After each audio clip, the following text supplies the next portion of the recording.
Chers étudiants, chères étudiantes, bonjour. Voici donc la deuxième partie du cours d'outils mathématiques sur les fonctions à plusieurs variables. Donc, dans la partie précédente, nous avions étudié l'ensemble de définitions d'une fonction, le calcul de limite, la continuité et la dérivabilité, avec les dérivées partielles d'ordre 1 et les dérivées partielles d'ordre 2. Dans cette partie, nous allons déterminer les extrémas d'une fonction à deux variables. Donc pour cela, nous allons partir de f, une fonction définie dans R2 ou dans une partie de R2, et qui a tout xy associe z, l'unique nombre qui est égal à f de xy. Alors, quelques définitions qui vont ressembler beaucoup à celles que vous connaissez concernant les fonctions à une variable. On dit que f admet un minimum local en x0, y0 lorsqu'il existe un voisinage v de x0, y0 tel que f de xy est supérieur ou égal à f de x0, y0 pour tout couple xy dans ce voisinage v. Alors, qu'est-ce que ça va être un voisinage v autour de x0, y0? Bien ici, vous êtes dans le plan, vous avez le point de coordonnées x0, y0. Et bien, un voisinage de ce point, ça peut être un disque. Voilà, le disque centré en x0, y0. D'accord? Donc ici, voilà, donc on vous dit que f admet un minimum local dans ce voisinage autour de x0, y0, minimum local qui va être x0, y0, lorsque f de xy est supérieur ou égal à f de x0, y0. Même définition, mais avec le sens de l'inégalité qui change, bien entendu, concernant le maximum local. Alors, on parle de minimum global lorsque nous avons cette inégalité pour tout xy dans l'ensemble de définitions. Donc à ce moment-là, le minimum devient global. Je vais vous expliquer tout à l'heure sur un schéma, la différence entre minimum local et global, maximum local et global. Alors, un peu de vocabulaire encore, ce que l'on appelle un extrémum, mais ça normalement vous devriez le savoir, c'est le terme général pour maximum et minimum. Alors maintenant, pour déterminer les extrémas d'une fonction à deux variables, nous allons utiliser une matrice que l'on appelle la matrice hessienne de f. Cette matrice, elle est constituée des 4 dérivées partielles d'ordre 2 de f. Donc d de f sur dx2, on dérive deux fois successivement par rapport à x. d de f sur d rond y, d rond x, donc ça veut dire qu'on dérive d'abord par rapport à x, puis ensuite par rapport à y. d de f sur d rond x, d rond y, on dérive d'abord par rapport à y, puis ensuite par rapport à x. Nous avons vu que le théorème de Schwarz nous dit que ces deux dérivées partielles d'ordre 2 sont égales lorsque les dérivées partielles d'ordre 2 sont continues. Ce sera toujours le cas dans nos exercices classiques ici, en tout cas dans ce cours. Et puis, la dernière valeur de la matrice, il s'agit de la dérivée partielle d'ordre 2 par rapport à y. Alors, pourquoi faire intervenir les dérivées partielles secondes pour rechercher les extrémas d'une fonction à deux variables? Alors, nous allons voir ça avec les fonctions à une variable. Rappel. Quand vous cherchez les extrémas d'une fonction à une variable, vous commencez par faire quoi? Bon, l'ensemble de définitions évidemment de la fonction. Ensuite, vous dérivez et vous cherchez les valeurs qui annulent la dérivée. Puis, le signe de la dérivée qui vous permet d'avoir le sens de variation de la fonction. Donc ici, vous voyez clairement sur le tableau de variation que f de x1 vous donne un max et f de x2, c'est la valeur minimale de la fonction. Alors maintenant, on va préciser si ce sont des maxima ou minima locaux. Alors on regarde la représentation graphique de cette fonction. Et là, on voit clairement que M1, d'accord, le point M1, c'est un maximum local. Pourquoi? Parce que f de x1, il est plus petit que f de b. Voyez? Donc ici, en fait, sur un intervalle centré en x1, on va obtenir que f de x1 est plus grand que f de x pour tout x dans cet intervalle ici, dans le voisinage autour de x1. Par contre, sur l'ensemble de définitions, Eh bien, c'est faux, parce que sur l'ensemble de définition, c'est f de b qui est plus grand que f de x. Voilà, donc ici, nous avons un maximum local. Voilà. Et concernant le minimum, eh bien, vous voyez que là, f de x2 va être inférieur à f de x pour tout x dans son ensemble de définition. Donc, nous avons affaire ici à un minimum global. D'accord ? Bien. Alors, je vais effacer tout ça parce que maintenant, je vais vous parler de la dérivée seconde. Quand on ne peut pas déterminer le sens de variation de la fonction, comment faire pour déterminer si on a affaire à un minimum ou un maximum? Je m'explique. Ici, voilà, vous voyez que sur le tableau de variation, il est clair que la fonction est croissante puis décroissante, autrement dit que la dérivée est d'abord positive puis négative, donc forcément f de x1 est un maximum et f de x2 respectivement un minimum puisqu'on passe d'une valeur négative à positive pour la dérivée, donc la fonction est décroissante puis croissante. Voilà. Mais alors, que se passe-t-il quand on ne peut pas déterminer justement le sens de variation de notre fonction? Et ça va être le cas avec les fonctions à deux variables. Parce que vous vous rappelez, quand on a étudié la limite d'une fonction à deux variables, je vous avais expliqué, c'est un peu compliqué, parce que en fait, il faudrait calculer la limite autour de x0, y0, mais dans toutes les directions, et on ne va pas obtenir forcément la même valeur. Et bien là, c'est un petit peu pareil pour le sens de variation. Dans toutes les directions autour du point x0, y0, est-ce que la fonction est croissante, décroissante, suivant les directions, ça peut changer. Voilà pourquoi, pour chercher les extrémas d'une fonction à deux variables, nous allons nous intéresser aux dérivées partielles d'ordre 2. Alors, regardons ce qui se passe avec les fonctions à une variable. Si je m'intéresse aux dérivées partielles d'ordre 2, enfin aux dérivées secondes, pardon, à la dérivée seconde, pour savoir si en x1, qui annule la dérivée, j'ai un min ou un max. Eh bien, en fait, la dérivée seconde, c'est quoi la dérivée seconde? C'est la dérivée de la dérivée. D'accord? Donc, le signe de la dérivée seconde, ça va nous donner le sens de variation de la dérivée. Donc, si f seconde est positive, f' est croissante.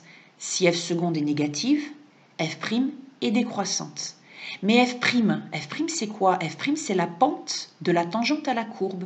Donc, si je prends par exemple ici ce point, d'accord, et je dessine la tangente en ce point.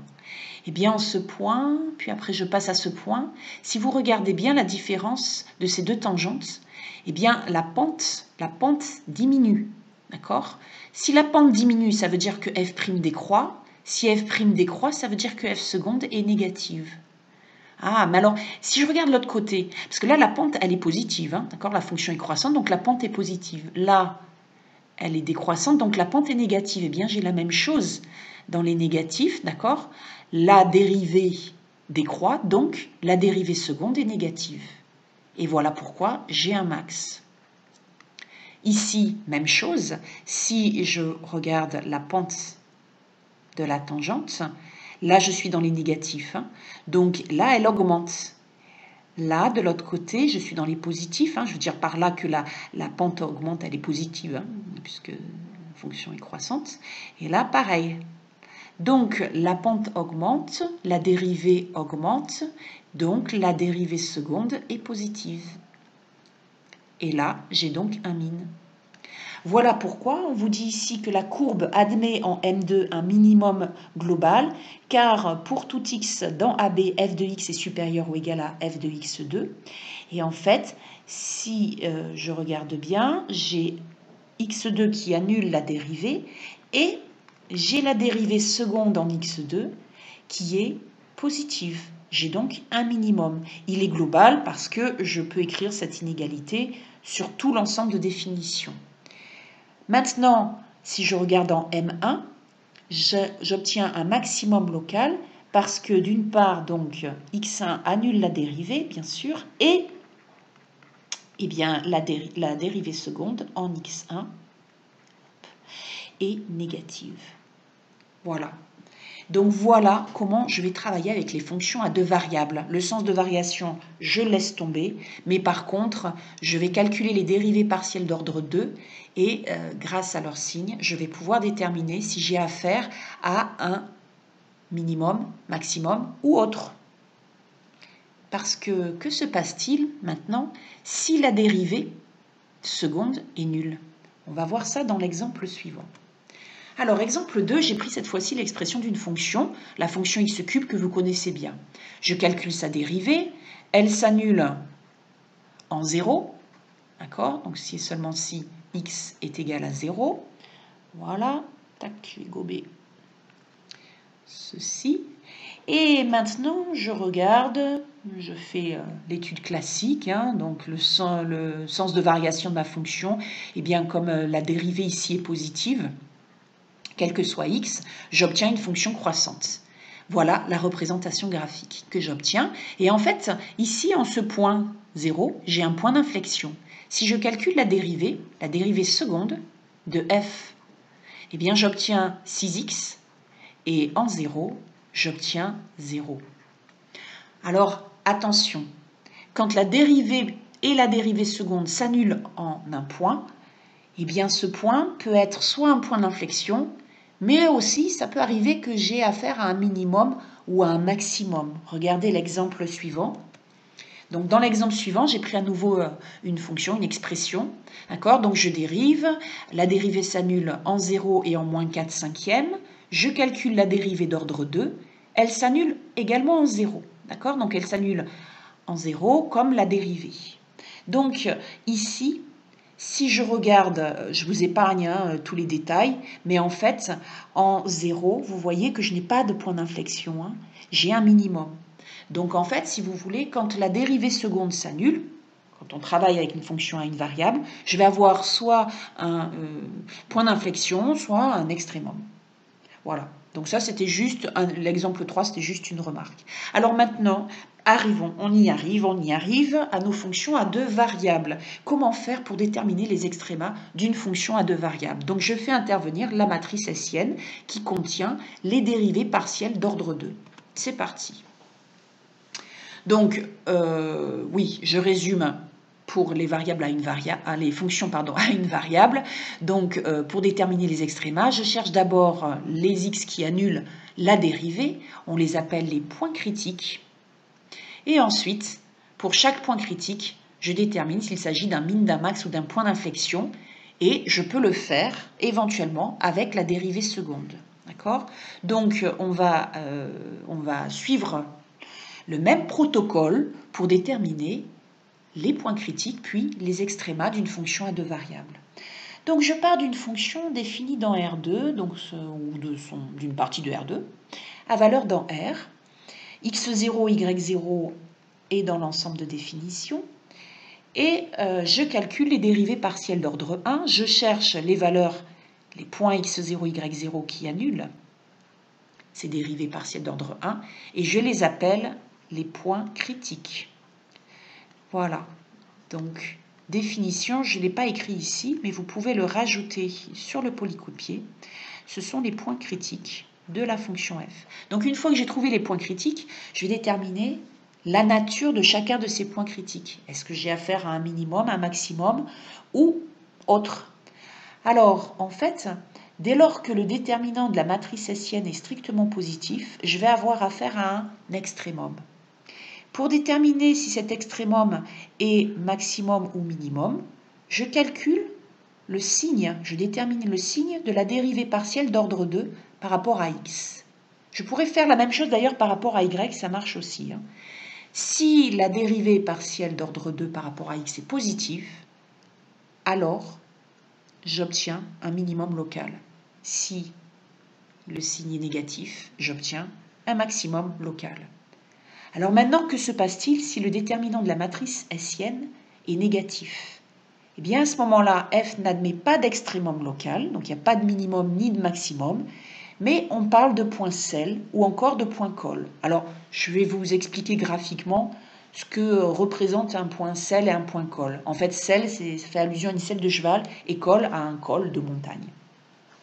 Et maintenant, troisième cas, si le déterminant de la matrice essienne est nul, alors à ce moment-là, on ne peut pas conclure et il faut étudier le signe de f de xy moins f de x0, y0. Si le signe est négatif, ça veut dire que x0, y0 est donc un maximum local, sinon un minimum local. Alors, nous allons maintenant travailler sur plusieurs exemples. Avant ça, je vais vous parler des notations de Monge qui vont vous permettre de faciliter la nature des points critiques, la recherche de la nature des points critiques. C'est parti. Alors, les notations de Monge. Monge, donc, un mathématicien qui a décidé de noter en fait R, la dérivée partielle d'ordre 2 par rapport à 2, S, par rapport à x, pardon, la dérivée partielle d'ordre 2 par rapport à y et x, donc ici on retrouve la même valeur, théorème de Schwarz, à voir, partie 1, et ici t. D'accord? Donc en fait, le déterminant de, vous vous rappelez les barres, hein, ça veut dire déterminant, donc le déterminant de la matrice hessienne, c'est donc R fois t moins s au carré. Voilà, donc on obtient RT moins s au carré. Donc je résume, pour déterminer les extrémas ou la nature des points critiques d'une fonction à deux variables. On commence par résoudre les deux équations d rond f sur d rond x et d rond f sur d rond y égale à 0. Une fois qu'on a trouvé nos points critiques, on va déterminer la nature de ces points critiques en calculant le déterminant de la matrice hessienne, qu'on appelle aussi le hessien. Donc si RT moins S carré est strictement positif, alors f admet en x0, y0 un extrémum local. Pour savoir s'il s'agit d'un minimum ou d'un maximum, on cherche le signe de R. De R ou de T d'ailleurs, hein, ça marche aussi. Voilà. Si R ou T est négatif, il s'agit d'un maximum. Alors maintenant, deuxième cas de figure, si le hessien est négatif strictement, alors F admet un point sel ou un point colle. Et enfin, dernier cas de figure, s'il est nul, eh bien à ce moment-là, on ne peut pas conclure, il faut regarder de plus près le signe de f de xy moins f de x0, y0. Allez, je vais vous montrer maintenant ce que c'est que graphiquement un point sel ou un point colle. Voilà, donc ça c'est un point sel ou un point colle, vous voyez, ça ressemble effectivement à une selle de cheval. Donc ici, voilà, vous avez votre point, oups. Voilà, vous avez votre point. Et donc, vous voyez qu'en fait, dans cette direction, la fonction, hop, vous voyez, le sens de variation est différent. En fait, dans cette direction, on a un max, et dans cette direction, on a un min. Donc, c'est ni un max ni un min, c'est un point sel ou un point colle. Allez, premier exemple, c'est parti. Donc, premier exemple, vous allez chercher les extrémas de la fonction f de xy définie par l'expression 4xy moins x4 moins y4. Je vous mets le résumé sous les yeux. Je vous laisse appuyer sur pause pour chercher au brouillon, puis sur play pour avoir la solution. Alors, la solution. Donc, votre fonction à deux variables, il faut d'abord quand même déterminer son ensemble de définitions. Bon, bah là, c'est pas compliqué, il n'y a pas d'opération interdite, il s'agit de R2. Alors maintenant, on cherche les points critiques. D'accord? Donc, on cherche les points critiques. Pour cela, on résout les équations d rond f sur d rond x égale à 0, d rond f sur d rond y égale à 0. Le système, on obtient ceci, d'accord? Donc, je pense que pour les dérivées partielles d'ordre 1, je n'ai pas besoin de détailler, vous avez compris comment on fait. Sinon, vous revoyez la partie 1. Maintenant, on résout les deux équations. Alors, je vais prendre la première équation, j'exprime y en fonction de x, puis je substitue dans la deuxième équation y par x cube, ce qui me fait x cube au cube ici, d'accord? Donc, ça fait x puissance 9. Et après, je factorise par x. Donc j'obtiens un produit est nul si et seulement si x égale à 0 ou x moins 1 moins x puissance 8 est égal à 0. Donc 1 moins x puissance 8 égale à 0, ça donne x puissance 8 égale à 1. Donc on va avoir deux solutions dans R, moins 1 et 1. Voilà, donc nous obtenons 3 points critiques. Alors il faut quand même calculer y. Donc y, vous savez que y c'est x cube. Donc on obtient 0 quand x égale à 0, moins 1 quand x égale à moins 1 et 1 quand x égale à 1. Donc voici nos 3 points critiques. Voilà. Alors pour déterminer la nature de chacun de ces points critiques, nous allons calculer la matrice hessienne qui est constituée par les dérivées partielles d'ordre 2. Voilà, donc je vous laisse mettre sur pause éventuellement, hein, bon, sinon si vous les avez calculés, vous passez à la suite. Alors, voilà donc votre matrice hessienne en XY. Maintenant, on va la calculer en 0, 0. Ben, en 0, 0, vous remplacez x par 0, y par 0. Tout simplement, vous calculez le déterminant. J'ai bien mis les barres, hein, donc c'est le déterminant. Donc ça fait 0 moins 16. Moins 16 est négatif. Nous avons donc affaire à un point sel en 0, 0. On va visualiser ce résultat par la suite grâce à Maxima. En moins 1, eh bien, je vous laisse lire le résultat. Hein, donc voilà. On obtient donc un déterminant positif, d'où un extrémum qui va être ici un maximum local en moins 1, moins 1. Et enfin, pour 1, 1, ah oui, pardon, excusez-moi. On obtient un extrémum et c'est un maximum parce que la dérivée seconde d'ordre 2 par rapport à x est négative. D'accord? Voilà. Et donc, pour 1, 1, le déterminant est à nouveau positif. Donc, on obtient un extrémum qui est maximum parce que la dérivée seconde par rapport à x est négative. Alors, maintenant, tous ces résultats, nous allons les résumer dans un tableau et je pense que ça vous facilitera la rédaction. Donc, voici en résumé ce que l'on peut obtenir. Voilà, je vous conseille de rédiger de cette façon-là, c'est quand même bien pratique. Donc, vous avez ici en première ligne vos points critiques. Ici, vous avez les dérivées secondes en XY, que l'on note R, S et T avec les notations de Monge, et puis le signe du déterminant de H. Donc, c'est RT moins S carré, hein, puisque vous avez la matrice R, S, S, T. Donc, ça donne RT moins S carré. Voilà. Et à côté, hein, la dernière ligne, pardon, c'est la nature du point critique. Voilà, donc vous retrouvez, vous voyez, c'est très facile, tous vos résultats ici consignés dans ce tableau. Allez, maintenant nous passons à la représentation graphique sur Maxima. Donc nous avions vu dans la première partie comment représenter graphiquement une surface grâce au logiciel Maxima. Donc je vous laisse regarder, sinon vous pouvez recopier tout simplement cette ligne de programmation. Alors ici, vous remarquez qu'il y a une troisième coordonnée. Ben oui, on travaille dans l'espace. Hein. La surface, on la représente graphiquement dans l'espace. Donc il s'agit de Z. Et Z est donné par l'expression f de xy. Donc ici, quand x et y sont nuls, eh bien ça va faire 0, 0, 0. Donc z égale 0. Voilà. Donc vous remarquez ici que nous avons bien affaire à un point sel. D'accord, ou un point colle. Donc ici, vous avez votre 0 et votre 0 en x et y. Z égale à 0. Vous voyez ici, là, à l'intersection, vous avez votre point sel. Ensuite, en moins 1, 2, donc toujours pareil, hein, Z est donné par l'expression f de xy. Donc quand x et y sont égaux à moins 1, ça va faire moins 1 ça fait moins 2, 4, d'accord? 4 moins 2, ça fait 2. Voilà, donc ici, vous avez votre maximum local. Et ici, vous avez un autre maximum local en 1, 1, 2. Voilà, nous allons passer à l'exemple suivant. Je vous laisse mettre sur pause pour chercher et puis sur play. N'oubliez pas de présenter vos calculs sous forme d'un tableau, c'est quand même bien pratique et plus agréable pour la correctrice. Merci, pensez à elle. À plus. Alors voilà, donc ici, l'ensemble de définitions, c'est R2. Voilà.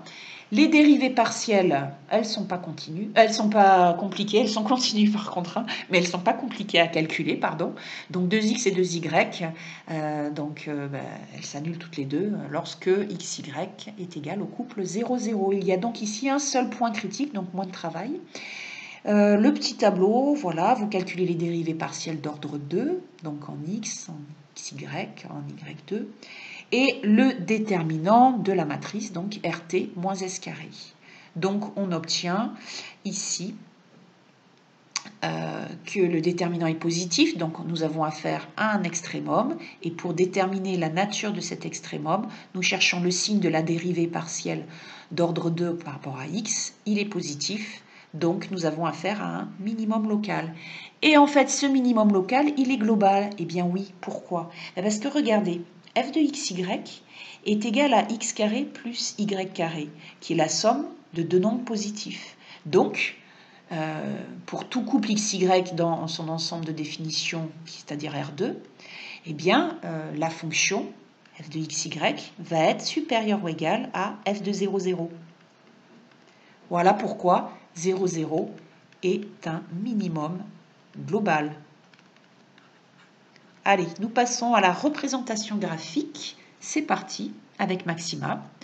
Voilà, donc nous obtenons une paraboloïde. Et oui, quand nous avons une fonction à une variable, la fonction f de x égale à x carré, eh bien nous obtenons une parabole. Et ici, nous obtenons une paraboloïde. Voilà, donc vous repérez ici le minimum en 0, 0, 0. Allez, exemple suivant. Allez, je vous laisse mettre sur pause, puis sur play pour la solution. Alors, la dérivée partielle d'ordre 1. Donc, nous cherchons d'abord les points critiques. Hein. Toujours pareil, première étape, on cherche les points critiques. Donc, pour cela, on résout le système d rond s sur d rond x égale à 0, d rond s sur d rond y égale à 0. Moins sinus x est égal à 0. Cercle trigonométrique, vous vous rappelez. Hein. Donc, si et seulement si, eh bien, x est égal à ces points-là. Donc ici, on va avoir tous les multiples pairs de pi, et ici, tous les multiples impairs de pi. D'accord? Autrement dit, kpi, pour généraliser, d'accord? Tous les multiples de pi, c'est kpi. Donc le sinus s'annule en kpi, où k appartient à z, et y, en 0 ici, hein, d rond f sur d rond y égale à 0. Pour y égale à 0, il y a donc une infinité de points critiques. Les points... alors attendez que je ne me trompe pas, ouais, x c'est kpi 0. Voilà. Alors maintenant on calcule les dérivées d'ordre 2. Donc ici la dérivée seconde par rapport à x c'est moins cos x, par rapport à xy 0, donc ça je pense que vous l'avez fait sans problème. Et en 2 kpi, que va-t-il se passer, hein? Et oui, on est obligé de distinguer les multiples pairs et les multiples impairs de pi, parce que cos de 2pi, cos de 2pi c'est égal à 1. Et, enfin, cos de 2k pi, je voulais dire, hein, pour généraliser, et cos de 2k plus 1 pi, c'est moins 1. Donc, la dérivée seconde d'ordre 2, eh bien, par rapport à x, ça va être moins 1 ou 1. Donc, voilà pourquoi nous sommes obligés de faire 2 cas distincts ici. Donc, ensuite, je vous laisse calculer les deux autres. Et donc, le hessien, hein, c'est-à-dire le déterminant de la matrice hessienne, va être négatif en 2k pi et positif en 2k plus 1 pi. D'où un point sel en tous les points 2k pi 0 et un minimum local en tous les points 2k plus 1 pi 0. Voyons graphiquement ce que cela donne. Alors voilà, eh bien je vous rappelle qu'en 2k pi, nous avons tous les points sel ou col, comme vous voulez, et ici, en 2k plus 1 pi, nous avons des minima locaux. Voilà, donc on peut très bien le visualiser graphiquement. Ici, vous avez vos minima locaux, je vais y arriver. Et ici, vous avez vos points sel. Vous voyez ici, la fonction, hop, elle admet, hop, un maximum ici dans cette direction et un minimum dans cette direction. Donc c'est un point sel, comme ça qu'on reconnaît les points sel. Bien, écoutez, cette vidéo est presque finie. Il me reste une chose à vous dire. Après avoir filmé cette vidéo, un petit message. Ah, mince, j'ai pas fini. Oh, excusez-moi, il y reste encore un exemple. Bon, il va falloir patienter, c'est le suspense. À la fin de cette vidéo, je vous réserve une surprise, vous avez compris. Donc, je vous laisse mettre sur pause pour travailler cet exemple, puis sur play pour avoir la solution. Alors, la solution. Donc, nous résolvons le système d rond f sur d rond x égale à 0 et d rond f sur d rond y égale à 0. Ça, c'est toujours pareil parce qu'on cherche d'abord les points critiques. Alors, ben, on cherche d'abord l'équation la plus simple à résoudre là-dedans. Bah, c'est évident, c'est la deuxième. D'accord? La deuxième est bien plus facile. On factorise pour cela par 4x. Et on obtient ici x égale à 0 et x égale à 1 comme solution pour la deuxième équation. Nous allons substituer dans la première équation, alors x par 0, puis x par 1. La première équation devient alors moins 4y, hein, plus 2 égale à 0, donc là ça donne y égale 1,5. Et pour la deuxième équation, on remplace x par 1, donc ça donne 8y plus 6, moins 4y plus 2 égale à 0. On obtient donc y égale à moins 2. Donc, nous avons deux points critiques, le point 0, 1,5 et le point 1, moins 2. Voilà, donc nous allons maintenant étudier la nature de ces points critiques. Alors, donc, les dérivées secondes d'ordre 2, donc vous les avez calculées sans problème, j'imagine. Et maintenant, que se passe-t-il en 0, 1,5 ? On remplace x par 0 hein, et y par 1,5, donc ça fait 8 fois 1,5, ça fait 4. D'accord? Et puis ici, on fait la même chose. Hein, voilà. Voilà, donc on obtient un hessien qui est positif, d'où un extrémum local. Pour déterminer s'il s'agit d'un min ou d'un max, on cherche le signe de la dérivée partielle d'ordre 2 par rapport à x. Il est strictement positif, donc nous avons affaire à un minimum local. En 1, moins 2, même chose. Alors cette fois-ci, par contre, le hessien est négatif, donc nous avons affaire à un point sel ou un point col. Voilà, je vous laisse regarder la représentation graphique sur Maxima.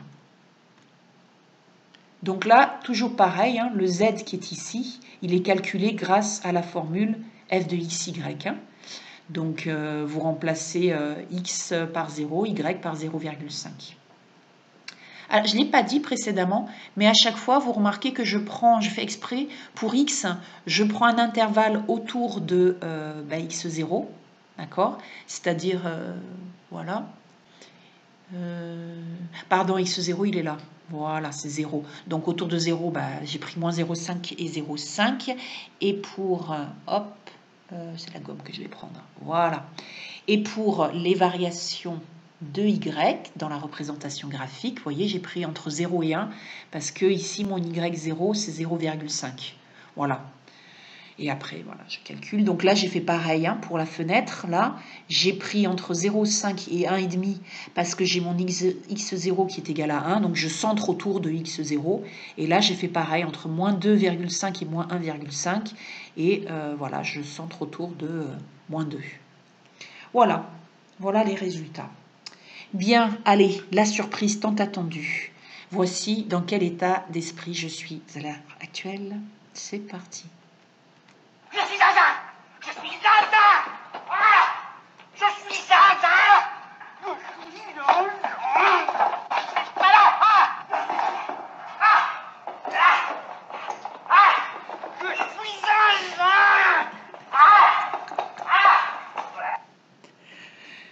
Voilà. Bon, écoutez, à la semaine prochaine. Je vous ai laissé un devoir maison sur Moodle.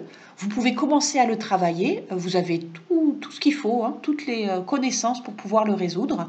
Voilà, mais il est à me rendre après la prochaine période d'alternance, bien entendu. Allez, bon courage. Au revoir.